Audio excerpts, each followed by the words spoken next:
प्राचीन समय में गौतम बुद्ध का नाम सिर्फ एक संत या साधु के रूप में नहीं, बल्कि एक मार्गदर्शक के रूप में लिया जाता था। उनकी शिक्षाएं आज भी लाखों लोगों की सोच और जीवन को बदलने की क्षमता रखती हैं। यह कहानी एक साधारण व्यक्ति के जीवन की है, जो बुद्ध के प्रवचनों से सीखकर अपनी किस्मत को बदलने में कामयाब होता है। नमस्कार दोस्तों, इंस्पायर्ड बुद्धा यूट्यूब चैनल में आपको दिल से स्वागत है। दोस्तों, यह कहानी बड़ी ही शिक्षा प्रदायक, महत्वपूर्ण और ज्ञानवर्धक है। मेरा आपसे निवेदन है कि कहानी के अंत तक हमारे साथ बने रहें। आइए जानते हैं इंसान की किस्मत कब और कैसे बदलती है। प्राचीन समय में मगध राज्य में विनय नाम का एक गरीब युवक रहता था। उसका जीवन बेहद कठिन था। वह हर दिन मेहनत करता, फिर भी उसे पर्याप्त भोजन और आराम नसीब नहीं होता था। वह खुद को भाग्य का मारा मानता और दूसरों को कोसता था। मेरी किस्मत ही खराब है, मैं कितना भी मेहनत करूं सब बेकार है। भगवान ने मेरे साथ अन्याय किया है। गांव में बुद्ध का आगमन होने वाला था। बुद्ध की प्रसिद्धि दूर दूर तक फैली हुई थी। विनय के दोस्त ने उससे कहा, बुद्ध के पास चलो, वे तुम्हारे सवालों का उत्तर जरूर देंगे। शुरुआत में विनय को विश्वास नहीं था, लेकिन निराशा से घिरे इंसान के पास खोने के लिए कुछ नहीं होता। इसलिए उसने भी बुद्ध के प्रवचन में जाने का निश्चय किया। गांव में बुद्ध के आगमन पर हजारों लोग इकट्ठा हुए। बुद्ध ने बड़ी शांति से कहा, इंसान का जीवन एक पेड़ की तरह है। यदि बीज अच्छा हो, धरती उपजाऊ हो और पानी समय पर मिले तो वह पेड़ फल फूल सकता है, लेकिन पेड़ को काटने वाला हाथ स्वयं इंसान का होता है। विनय ने यह सुना, लेकिन वह समझ नहीं पाया। वह उठकर बुद्ध के पास गया और बोला, हे महाज्ञानी, मैं इतना मेहनती हूं, फिर भी मेरी किस्मत खराब क्यों है? मेरी जिंदगी क्यों नहीं बदलती? बुद्ध मुस्कुराए और बोले, तुम्हारी किस्मत तब बदलेगी जब तुम अपनी सोच और कर्म बदलोगे।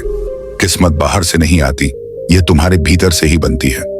विनय चकित होकर बोला, क्या यह संभव है? मैं कैसे अपनी किस्मत को बदल सकता हूं? बुद्ध ने तब विनय को एक छोटी सी कहानी सुनाई। एक बार 3 यात्री जंगल में भटक गए। उनके पास खाने को कुछ नहीं था। अचानक उन्हें एक गुफा दिखाई दी, जिसके द्वार पर लिखा था, जिसका मन निर्मल है वह गुफा के अंदर जाकर अपनी किस्मत बदल सकता है। तीनों ने सोचा, यह हमारी किस्मत बदलने का मौका है। पहला यात्री वह अंदर गया और सोने चांदी से भरी गुफा को देखकर खुशी से पागल हो गया। उसने जितना हो सकता था उतना सोना ले लिया, लेकिन बाहर आते ही वह लालच के कारण लुटेरों का शिकार हो गया। दूसरा यात्री, उसने सोचा कि यह सोना मेरे किसी काम का नहीं। उसने गुफा से कुछ नहीं लिया और बाहर आ गया। उसकी सोच थी कि भाग्य को बदलना केवल एक भ्रम है। तीसरा यात्री, वह अंदर गया और वहां उसे एक किताब मिली, जिसमें लिखा था, तुम्हारे कर्म ही तुम्हारी किस्मत बनाते हैं। मेहनत और सही सोच से हर समस्या का हल निकाला जा सकता है। उस यात्री ने उस पुस्तक को अपना गुरु मानकर पढ़ना शुरू किया। धीरे धीरे वह विद्वान बन गया और राजा का मंत्री बना। उसकी किस्मत सचमुच बदल गई। बुद्ध ने विनय से कहा, पहला यात्री लालच में डूब गया, दूसरा यात्री डर और संशय में था, लेकिन तीसरा यात्री सही रास्ते पर चला। जीवन में किस्मत उन्हीं की बदलती है जो अपने कर्मों और सोच को सही दिशा में ले जाते हैं। विनय ने बुद्ध के प्रवचनों को आत्मसात किया। उसने सोचना बंद किया कि किस्मत खराब है। उसने अपना ध्यान अपनी मेहनत और अच्छे कर्मों पर केंद्रित किया। वह हर दिन समय पर जागता, दूसरों की मदद करता और ईमानदारी से काम करता। धीरे धीरे लोग उसकी ईमानदारी और परिश्रम की प्रशंसा करने लगे। एक व्यापारी ने उसे अपने व्यापार में साझेदार बना लिया।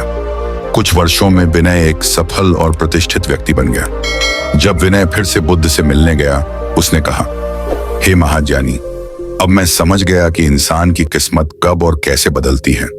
किस्मत हमारी सोच और कर्मों का परिणाम होती है। बुद्ध ने मुस्कुराकर कहा, ठीक कहा, जब इंसान अपना दृष्टिकोण बदलता है तो किस्मत खुद ब खुद बदल जाती है। इस कहानी का सार यह है कि इंसान की किस्मत उसके हाथों में है। सही सोच, परिश्रम और धैर्य से हम किसी भी कठिनाई को पार कर सकते हैं। बुद्ध के ये शब्द हमें सिखाते हैं कि वर्तमान के कर्म ही भविष्य की किस्मत का निर्माण करते हैं। दोस्तों, यदि आपको यह कहानी पसंद आए तो चैनल को लाइक, कमेंट और सब्सक्राइब कर दो। तो चलिए फिर मिलते हैं ऐसी एक और नई वीडियो में एक नई मैसेज के साथ। तब तक के लिए अपना ख्याल रखें। धन्यवाद।